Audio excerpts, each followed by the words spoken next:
जिन्नात शादी करते हैं या नहीं, इस्लामी नजरिए से पूरी जानकारी। अस्सलामु अलैकुम व रहमतुल्लाहि व बरकातुह। प्यारे दोस्तों, मैं हाफिज कारी मोहम्मद रबीउल अव्वल कादरी आपका अपने चैनल मजहब ए हनफी पर इस्तकबाल करता हूं। आज का हमारा विषय बेहद दिलचस्प और लोगों के सवालों से भरा हुआ है। यह विषय है, क्या जिन्नात शादी करते हैं? अगर करते हैं तो कैसे करते हैं, और अगर नहीं करते तो इसके पीछे क्या वजह है। यह मसला इस्लामी इल्म और हकीकत से जुड़ा हुआ है। वीडियो को आखिर तक जरूर देखें ताकि आप इस बारे में कुरान, हदीस और उल्मा की राय के आधार पर मुकम्मल जानकारी हासिल कर सकें। जिन्नात का परिचय। सबसे पहले हमें यह समझना होगा कि जिन्नात कौन हैं और उनकी हकीकत क्या है। जिन्नात किस चीज से बनाए गए हैं? कुरान मजीद में अल्लाह ताला ने फरमाया, और जिन्न को हमने धुआं रहित आग से पैदा किया।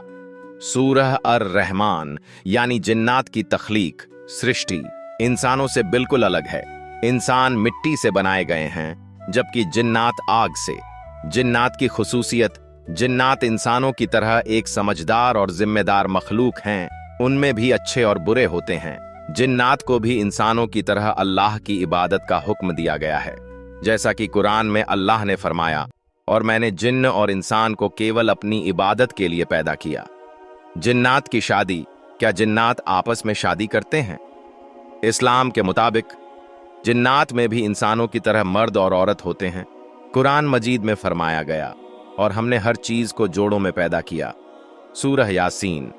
इस आयत से यह मालूम होता है कि अल्लाह ने अपनी तमाम मखलूक को जोड़ियों में बनाया है। जिन्नात भी अपनी जिंदगी को जारी रखने और अपनी नस्ल को आगे बढ़ाने के लिए आपस में शादी करते हैं। जिन्नात का इंसानों से शादी करना, क्या यह संभव है? इस बारे में उल्मा की राय अलग अलग है। कुछ उल्मा का मानना है कि जिन्नात और इंसान के बीच शादी संभव है, जबकि कुछ इसे खारिज करते हैं। हदीस और उल्मा की राय। हदीस में सीधे तौर पर जिन्नात और इंसानों के बीच शादी का जिक्र नहीं मिलता, लेकिन उल्मा का कहना है कि अगर यह होता भी है तो यह नापसंद बात है और इससे बचना चाहिए। इसमें क्या परेशानियां हो सकती हैं? जिन्न और इंसान की बनावट और फितरत बिल्कुल अलग है। यह शादी अक्सर डर, परेशानी और मानसिक तकलीफ का कारण बन सकती है। ऐसी शादियां इंसानी समाज के लिए नुकसानदेह हो सकती हैं। जिन्नात की शादी का तरीका क्या होता है? जिन्नात अपनी शादी अपने समाज और तौर तरीकों के मुताबिक करते हैं। उनका तरीका इंसानों के तरीके से बिल्कुल अलग होता है। चूंकि कुरान और हदीस में इस बारे में विस्तार से कुछ नहीं बताया गया है, इसलिए इस पर ज्यादा कयास नहीं लगाना चाहिए। अगर जिन्नात शादी नहीं करते तो क्यों? कुछ जिन्नात ऐसे भी होते हैं जो शादी नहीं करते। इसके पीछे कई वजहें हो सकती हैं। इबादत में मशगूल रहना। कुछ जिन्नात अल्लाह की इबादत और ताअत में अपना वक्त गुजारते हैं। शादी उनकी प्राथमिकता नहीं होती। ख्वाहिशों पर काबू। जैसे कुछ इंसान अपनी ख्वाहिशों पर काबू पाते हैं, वैसे ही कुछ जिन्नात भी शादी से दूर रहते हैं। अकेले रहना पसंद करना। कुछ जिन्नात अकेले रहना पसंद करते हैं और शादी जैसी जिम्मेदारियों से बचते हैं। अगर किसी इंसान के जीवन में जिन्नात के हस्तक्षेप की कोई समस्या हो तो इन बातों का ख्याल रखना चाहिए।